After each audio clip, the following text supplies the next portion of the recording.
Straight from Welcome, the vanilla. everybody, to another Street Sound Hash podcast. Although Fiat Jeff muted his mic already. Um, Last week, we started the show talking about Jeremy Rubin and the fact that he's no longer working for Bitcoin.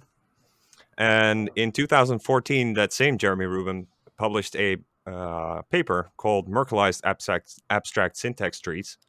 And today we have a guest that single-handedly found a way to use those Merkleized abstract syntax trees, Jesus Christ, in order to destroy Bitcoin. So I'd like to introduce you to the spammer of chains, Casey Rodarmor. Yo, what's up, boys? Yeah, very happy to join you guys. Very happy to watch in Starcraft. Let's go. Where's the Yeah, I game? agree. So let's Put the game on. start the game. Listen, Okay, that's what everybody is here for. They're here for Correct. the Starcraft. What race do you play, Casey? I haven't played Starcraft, I think maybe since like Starcraft 2 years and years and years ago, and I suck at video games, so I like quickly lose interest in strategy games when I just fucking like lose Yeah. and can't win. Yeah, especially StarCraft is brutal. Yeah. So everybody, all our non-existing listeners are dying to know what your opinion is on the aesthetic direction Blizzard went into Oh shit. at Warcraft 3. Oh, Warcraft, the aesthetic direction of Warcraft 3, like Yeah. as opposed to like Warcraft 2, like how they make. Yeah, I don't know. I mean, so I feel like early 3D games were in some ways an aesthetic step backwards from late 2D games. So, for example, like I think that SNES games often look a lot better than PS1 games, even though technically PS1 is like a more powerful console and a more developed technology. So I would say actually Warcraft 2 versus Warcraft 3 was an aesthetic step backwards. I played the shit out of Warcraft 2, and like that pixel art still looks good to me, and the whole game still has this very cozy vibe, where I think Warcraft 3 looks a little ass these days. I think it's too cartoony for my taste. They They tried to do that with StarCraft 2, but then they got too much pushback. Was that so like, did they made release it a it bit that more way raw. and then they undid it, or was it like a pre-release comment? No, it was in the pre-release, so the screenshots and stuff that they had, and it just looked like toy soldiers, Right? plastic Yeah. toy soldiers. So they made it a bit more grim. But yeah, like in Brood War here, the Have you seen the Brood War cartoon version? I tried to look for one, but that was good. I sent you a link. Yes, but it wasn't good.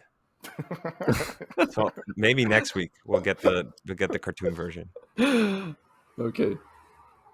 But yeah, Jeff, I'm told that you're Portuguese or Brazilian. Sorry. Yeah, it's the same thing. Yeah. Okay. Brazil. Yeah. Me falta português é muito bom. Sim, muito bom, muito bom. Sorry, I just interrupted the important StarCraft-related content. Please. Yeah, continue. because You must interrupt constant, otherwise you just speak forever. Please, thank you for doing that. So if not using all the witness space for like Doom clones and stuff, what would you use it for? Bro, Is I don't there a Doom know. I don't clone? know what normally goes in there, or I don't know if that's a serious question. I can definitely answer, but like, yeah, it's scripts and signature data go in the witness. Yeah, that was I was trying to say that in the previous week to Constant, that whatever people are putting there, I don't care. Like it's spam to me. If these random people that I don't know, their transaction, whatever, I don't care about that. So, right? It wasn't a The school same question. thing. I was like, what would you do with the witness data? Oh, I mean, so when you have a Taproot or a SegWit transaction, and that has a pub key, it's sort of secured with a pub key. The signature that authorizes the spend when it's spent is contained in the witness. Yes, I'm not asking a school question. What would you do? Currently, we're not utilizing stuff. There's barely any Taproot implementation for any scripting stuff yet. There, I think, but in hypothetically, what in an ideal world, what would you do with all this space, This question is all this truly witness space? complicated. Is I it? mean, Okay, open and close lightning channels, maybe, or that send would be Bitcoin something. around. Yeah, Hmm. I don't The, know, the, Jeff. the Do you thing, have any okay, so ideas? okay, I'll give a little background to my question. So what Mast allows us to do is horizontally scale the complexity of a contract, right? Because we're Oh, allowed to, sure. Okay. we're able to we put all these policies or clauses of the contract next to each other. So we're able to do all these bigger, more complex things, not vertically because we're still limited to the original transaction size, but at least horizontally and putting them next to each other. Mhm. So given that we're able to do that, you can spam the chain with bullshit, or you can do useful stuff. So, what kind of useful stuff would you do?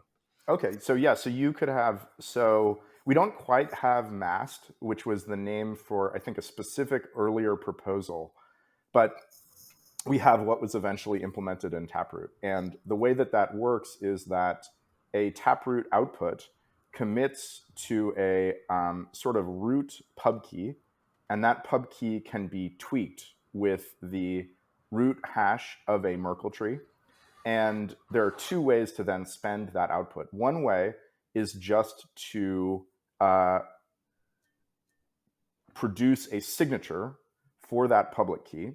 That's called the key path spend. The other way is the script path spend, where you reveal a path down this Merkle tree to some leaf node, which is a hash, and then you reveal the script that has that hash, and then you satisfy that script. And so essentially what you get is you get the ability to construct policies where there are many different possible spending conditions. These are sort of A or B or C or D type type combination. And so yeah, like very, very large multisigs, for example, with many, many different, very specific combinations of keys. Each one of those could get a different leaf. Um, time locks where after before some period of time some keys can spend it, after a period of time other keys can spend it. But what do you want to do?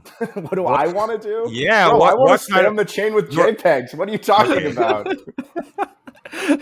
Okay, this question is not going very well. I keep getting school but answers. but I'm not yeah, asking a I think school question.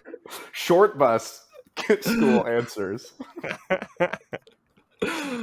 I give this you. was very subject. I'll Uh, give you what it's in letters, right? In America, so I'll give you a B. I'll give you a B for the answer. I think that's generous, bro. I think it was a good explanation. Yeah, it was, as an explanation, like it was boring as fuck. I Like, mean, Taron got his ass kicked in his push. did did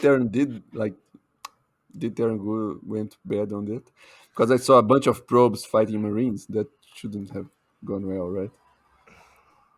Yeah, but I Well, was trying to understand the key path, whatever. we can just go back. Let's go back to the push. Okay. So what is going wrong here? What's going wrong? This looks fine. He has a whole bunch of Marines though. So this should work. So why doesn't it work? This is a school question. Like, why is he going to lose? Now it's Because the zealots the body kill the block tanks. worked. I think. Oh, okay. Yeah, just the fact that this is simply just too much with the probes coming in. Yeah, the zealots killing the tanks. The fact that the zealots came from behind, Hmm. right? Well, he had a short body block, but I think just with the probes because before the four dragoons got back, there were just only probes there eventually. So I want to ask a question to our guest that is not interested in this game. Uh, what about Agora? What happened Oh, there? sure. Yeah. So Agora was a project that I worked on with my friend Zunkeon, and that is a web server that you can stand up on any computer that also has a Lightning node and put files on it, and you can say in the config file how much you want each file to cost. And when users try to access that file, they get a Lightning invoice that they can pay, and then they can download that file. And yeah, I worked on that, I think, starting like a couple years ago with my friend Zunke. It's all open source. All the code is available on github.com/agora-org I saw you slash talking on Agora. another podcast that no Mm. one used it. Yeah. I wanted, honestly, don't tell anybody. I wanted people to make pirate Netflix with it. I was like, listen, we can blow this thing wide open. Just make pirate Netflix, like charge everybody like 5 cents a download. Like, let's go crazy. But nobody really did it. So it was kind of hard to use. It was hard to set up. You had to have a lightning Just for node. nerds. Just for nerds, right? Exactly. Yeah. Yeah. And also Yeah. like, so my eventual regret was that, I think it's good when you make something that you kind of copy something else that works. And if you're gonna like innovate, like don't go too crazy. I mean, obviously, like if you have a really amazing idea, like do that. But if you can just copy something that works and make it better, that's awesome.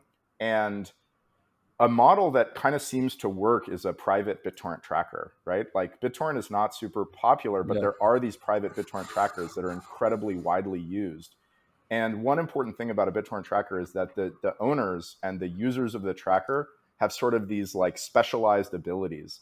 The owner or the administrators keep it running and don't really have to upload content, and the users just upload content. And this has this like nice specialization and whatever.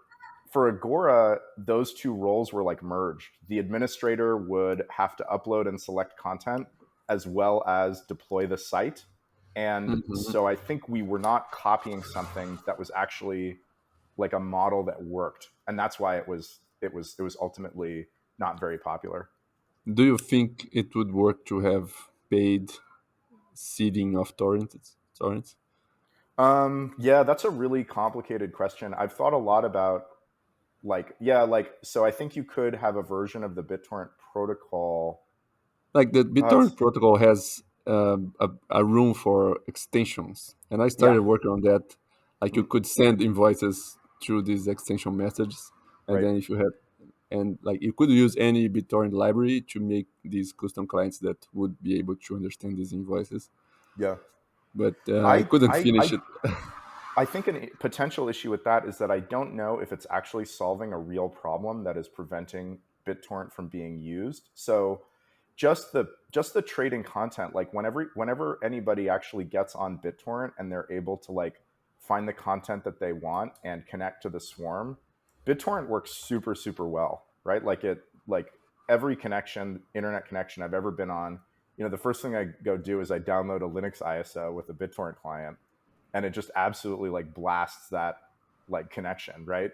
So like the problem I feel like with getting more people to use BitTorrent isn't exactly paying seeders, because there are a lot of seeders. It's more like paying paying site admins to Mhm. actually be able to turn BitTorrent trackers into like a sustainable um, like business or project. Like there are these amazing private BitTorrent trackers that have amazing amounts of content, and it's actually just like two guys, and the back end is an Excel spreadsheet, and it's like But basically no like one falling no one over. enters these things because they're private, right?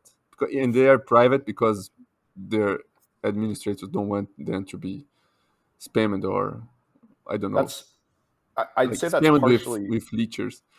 I don't think it's spammed with leechers. So the thing that they usually have is they usually have a some sort of ratio system where you're required to maintain a ratio of upload to download, otherwise you get booted. And I think really they're worried about like legal trouble. Yeah, Um, and I wouldn't say nobody uses them. I mean, relatively speaking, nobody uses them, but they're very popular. What There are a few that are just like very popular, thriving communities, tons and tons of content. what client do you guys use? I use on my seed box, I use RuTorrent, which uses RTorrent under the hood, and on my Mac laptop, I use Transmission. I Do you use know? Yeah, K something K bit or something like that. I use Tribler. Do you know it, or Tribler, whatever it is? T Yeah, that R isn't. I B L E R. Is that the old one that's descended from Azurius? I don't think so. Hmm. It's um, it's it's basically a university project. So it's from the Technical University of Delft, Hmm. and like master students and PhD students do their work on it, for example. But it Mhm. uses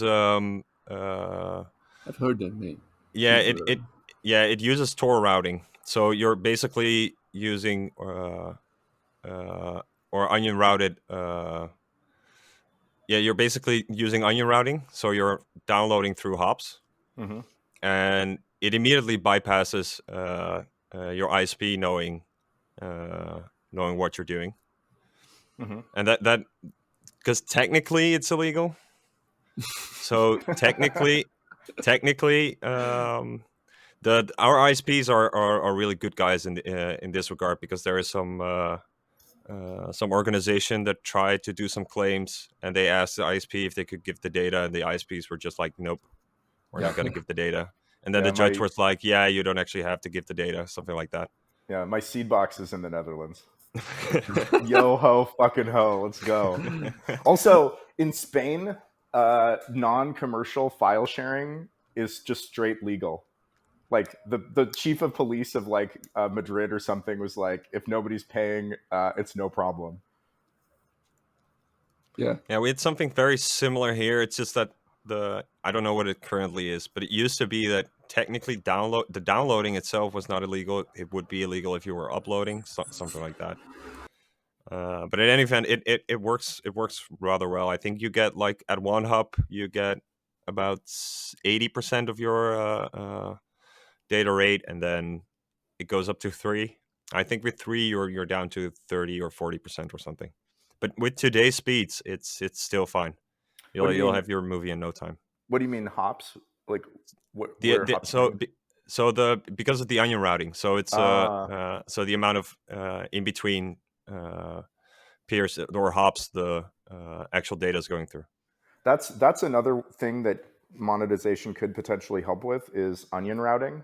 If you could make a private BitTorrent client that was very fast, that used onion routing, that'd be like awesome. And you might need to incentivize those intermediate nodes with Lightning in order to make it very, very fast.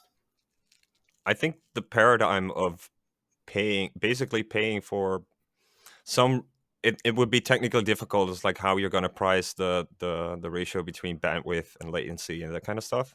Mm, But um, basically paying for that would solve a lot of issues with the internet. It's just getting there is an entire paradigm shift that I think is yeah, just going to be hard. yeah, totally, totally. Yeah, it's really, yeah, it's.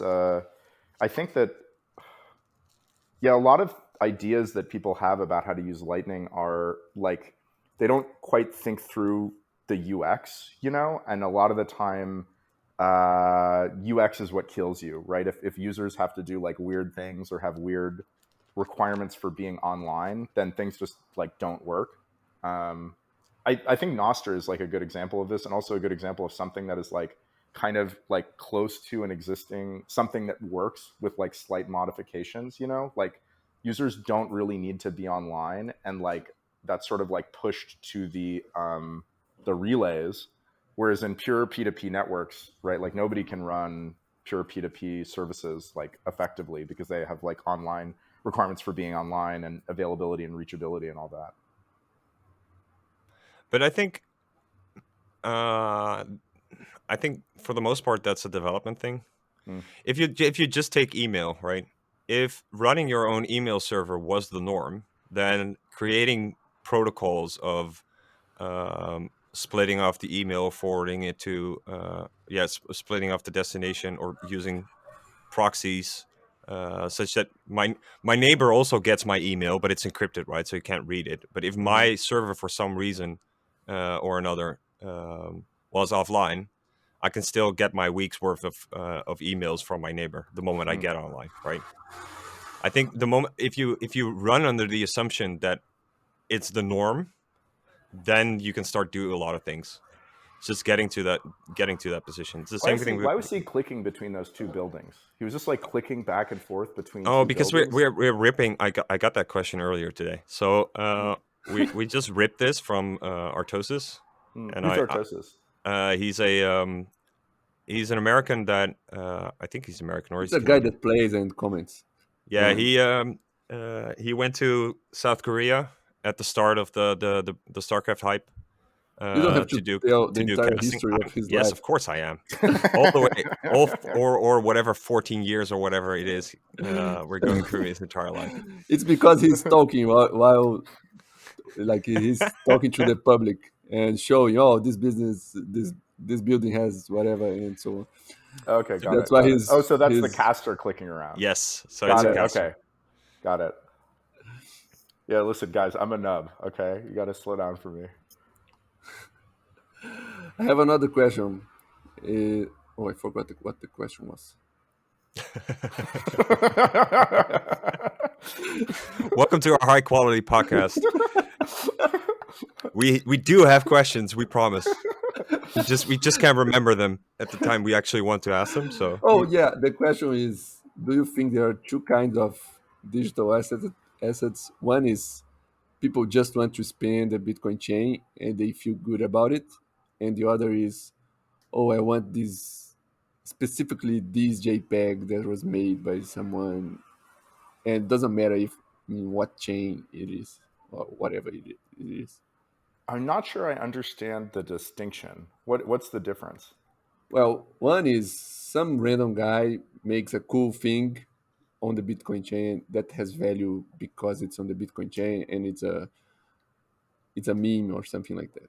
And the other Hmm. is you're a fan of Marlon Brando, and Marlon Brando makes an NFT of his shoe and sells it to you, and you buy that thing that represents Marlon Brando's shoe. so is it about the chain or is it about the content? Yeah, Oh, Is it about the um, I medium was or is thinking it that, about the that there are message? two different classes of NFTs I don't that know if get I'd say that confused. they're two different classes because things kind of overlap. Like there's various things that collectors like which chain, if it's on chain or off chain, the provenance, who made it, and then what the actual content is. And so those are all together. I don't know if I would neatly divide things into Yeah, two. yeah, Yeah. I see that you can't really divide, but I was thinking that there are these two properties, and some have more of one, and some have more of the other. Right? Yeah. So one thing is that because NFTs are very, very popular, essentially every like shitcoin just kind of has an NFT marketing team now that's trying to blow up NFTs on their chain. And so I think in those cases, a lot of those are really purely about having it as a marketing bulletin point to the chain and then selling to people who are interested in that chain. And then also, like for example, there have been NFTs on Bitcoin for a long time. There's some very early one-off experiments. One of them by Stefan Vogler, which is really interesting because it's very similar to how ordinals work, where he just kind of declared that it would follow like transaction UTX outputs in a certain pattern. But then there's also Counterparty, which kind of has its own token, but the data is on Bitcoin, so it's kind of It's complicated a how to shitcoin, classify it. right? That thing Yeah, is a it's hard to shitcoin. well, I mean, depends on your definition. Like it was created by burning Bitcoin, which is perhaps the least shitcoiny way to raise money. But yeah, it's an alt, right? Yeah, it's a shitcoin. Um, but there are people who really, really, really like to be on Bitcoin, and because Counterparty is on Bitcoin, and for a lot of things you don't need the token, there are people who are really into Counterparty and being on Bitcoin, and then also like a lot of people who wouldn't necessarily want to get on other chains that are like comfortable trading assets on Counterparty. But if you were honest, not necessarily you, but like the general you Mm. would be honest, then there's no point of doing anything other than on uh, the chain that ultimately wins, right? Because the added value of doing it on chain, let's say, is for prosperity's sake. Mm. It's for somewhere down the line in the future. So and the reason you're doing it on chain is because it's within the global state, right? So that global state has to have some form of universal adoption in order for it to matter that your registration is somewhere in there. So doing it on any other, and obviously there's only one chain that's gonna get to that point. So we already know that answer. So I mean there's no point in doing it in all these weird fringe uh, um, Yes, of course. Everybody that does shitcoins is collaboratively just managed databases, right? retarded. Yeah. Yeah, I mean, like if it goes away, it's pretty meaningless, right? Like, Correct. Yeah. if it goes away eventually, you can still have like a niche community. I think, especially with like culture, like you probably get niche communities that just are on their own little chain, like vibing, um, and maybe they have enough technical expertise to kind of keep it running, so it never ultimately goes away. Like, I think there's always this like long tail, where Okay, but like the if it like doesn't have proof of work, so if it mm, doesn't have proof of work, and the moment it dies, mm. then it immediately loses any sort of value in this or yeah in this regard, right?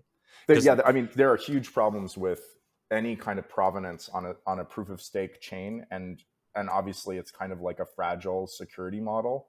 So I do think there's enormous issues there. so you could argue it's like the moment it's still alive, then you might argue about that there's some validity to the provenance there. Uh, but the moment it's only dead for 1 second, then it's gone. Hmm. Yeah, I mean, a lot of systems like are designed such that if their security functions, if their security assumptions fail, then they're just like hosed. Then it's like all Yep. over. Whereas Bitcoin has this nice property that it can sort of like fail like partially. Like, okay, you can get some reorgs, or okay, hash rate can kind of get dangerously low, and maybe you need to wait for more confirmations. But yeah, it kind of just keeps going. And one property that people really don't seem to appreciate is that you can leave the chain. You can like turn off your Bitcoin node for a long time and then turn it back on and have a pretty good idea of what happened in your absence. Whereas this Yep. property is completely missing from non proof of work based cryptocurrencies. Yeah, that's the point. Like you have to be there in order to witness it as it is going. Yeah, I this is a point that I feel like is so it's so weird that people miss it. Like, I remember in like early proof of stake discussions, people were talking about how like quote unquote Bitcoin didn't have finality, just based on some really pretty stupid, like No, but very it doesn't. It doesn't have any finality. That's the point right. because there is no such thing as finality in this type of information systems. It just doesn't. Well, Uh, there is actually a like a theoretical definition of finality that some protocols have, but they have other properties which are like not great. And if like after a certain number of hash like work has buried a transaction, and on Bitcoin you have 99.99999% chance, like assurances that the transaction is not going correct. away. Like arguing that it like is not final because you're missing that 0.00001% chance is like just missing the forest for the trees. And like Or it even is exactly, or it is exact, or you're just missing the exact point that it just there's no such thing as. Of course, you can set arbitrary rules, and within those arbitrary rules of the game, as long as you're playing it, then stuff can be quote unquote final. But then we're still getting back to the problem. Is like the moment you leave the game and get back to the game, yeah, you you, yep, you you're no longer sure as to what actually happened in between. yeah, yeah. That's a great way of putting it. It's like you're playing this like game where, like in a computer science paper they talk about a game that players play where they sit on a network and they exchange messages, and the rules and bounds of that game, right? But the moment you leave that game, you're not observing the messages. Like you rejoin later, and yeah, things you lose all these guarantees that you had when you were participating in the game.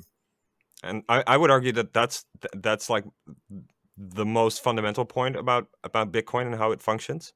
Mm, Um, but it's so insanely abstract, right? yeah, for To sure. I've tried to so I've been working on this for a very long time to get some sort of narrative down, and my narrative is around time.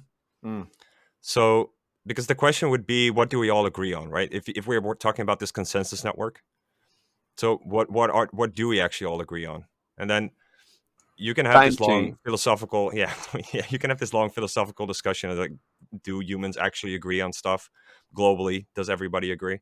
But from a practical perspective, we have something we agree on, and that's time, at least to the point where it's day and night. And of course, somebody in Australia would say like now it's day while it's night here, but might also still agree on the fact that it's that what the time of day is on my position on this earth, Do right? you think we should get rid of time zones?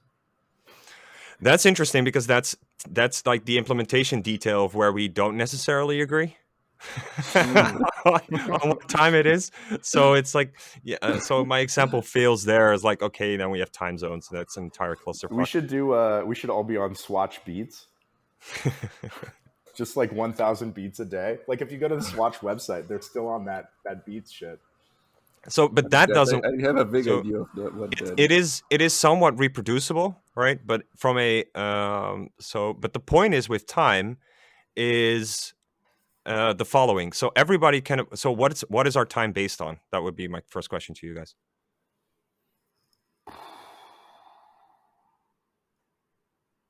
The vibration of cesium atoms, some shit like that.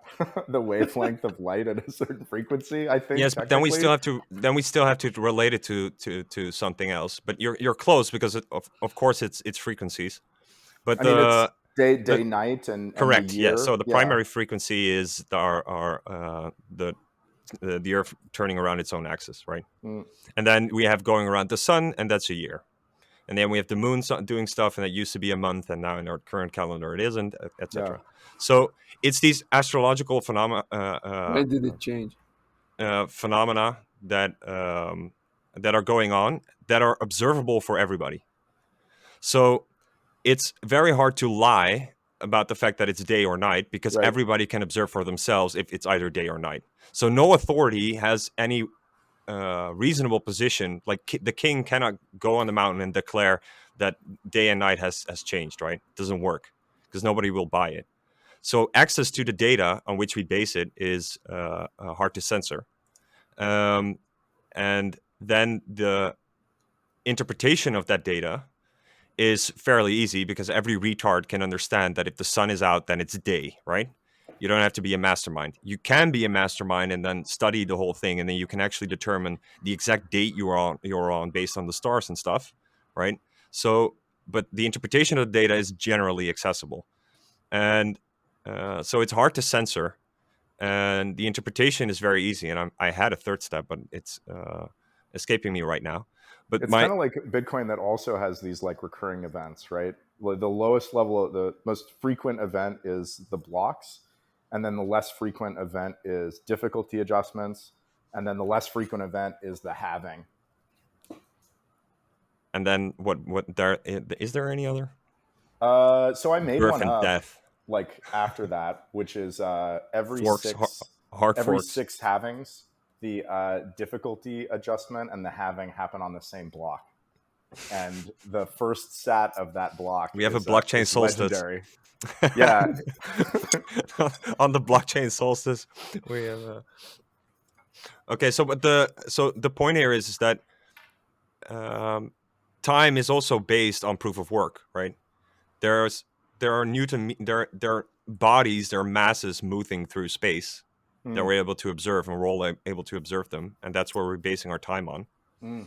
So it's and that allows for it depoliticizes the notion, and that allows us to have consensus on it.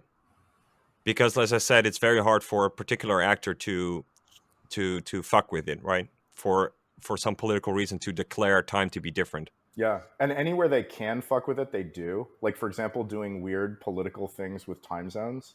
Like, I Yep. think China has one time zone, and it doesn't make any fucking sense. It's a massive country. But they're like, no, there's like one China, so we're Daylight going to have savings. one time zone. Yeah. Daylight Daylight savings is savings are practically the worst communism. crime.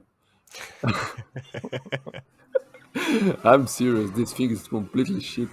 Yeah, it's so Jesus Christ. stupid. I think as a programmer, you get really sensitive to these stupid things that you have to like deal with in your code, like daylight savings time and leap seconds and like months with weird numbers of Yeah, leap days. You're like, seconds fuck are it. a political thing, right? Nope, they're not. They So, aren't. I mean, Yeah, I'm kidding.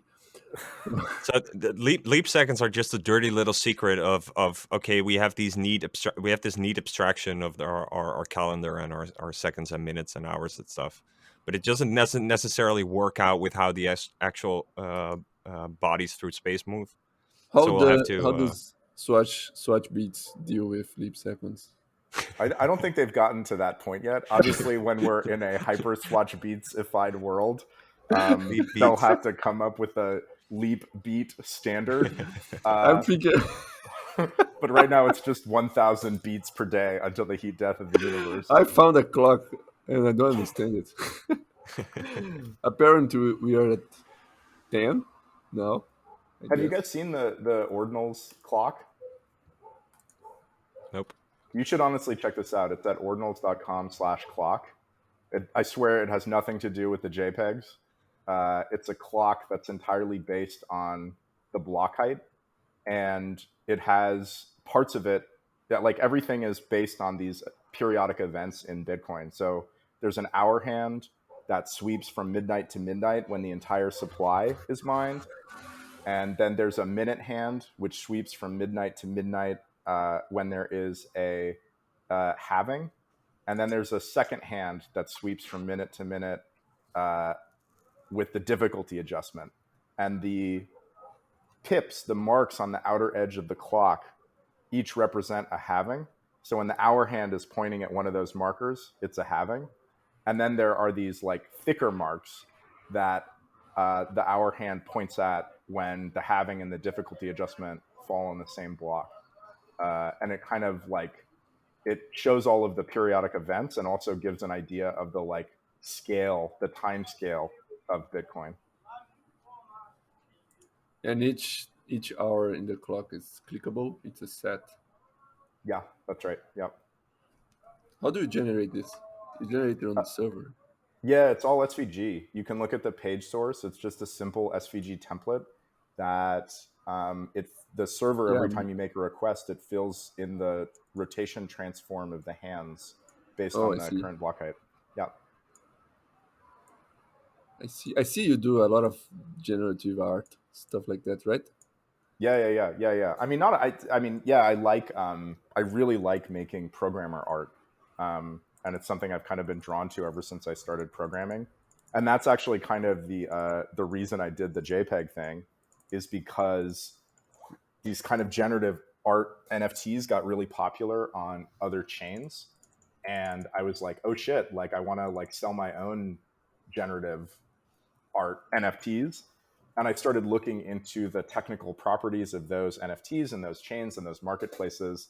And I did not feel like I could, in good conscience, like encourage people to buy them because I thought So, that so in good conscience, you decided to destroy Bitcoin. exactly, it was the only way, right? Okay. Like, listen, omelet, eggs, okay, come on, guys. So yeah, like I just wanted some way to make and sell my own generative content that would be secure and have consistent properties and be like user friendly, essentially. Yeah. But I mean, like, I don't think it's the most important use of Bitcoin. I think that the like actual like sound money, decentralized money, uncensorable money is like way more important than inscriptions. And if that's the case, I fully expect inscription transactions to get like absolutely priced out of the market, except for niche possible use cases or very high value use cases, and that's totally fine. All right, I actually have got to run. It is gym time. I did not do nearly enough push-ups while we've been talking. I do have one. I have one final question for Yeah, you. go for it. How do you reflect on the fact that this bull marked hype phenomena of NFTs Mm, starts to flower and bloom during the bull or during the bear within Bitcoin? I don't know. Probably good. I NFTs have real product market fit, like regardless of judging whether they're stupid or not. And so I think that probably it's good for Bitcoin that people can be like, you can do NFTs on Bitcoin just as like a marketing line. And also it happening during the bear market is probably good. I always look at the Bitcoin dominance chart.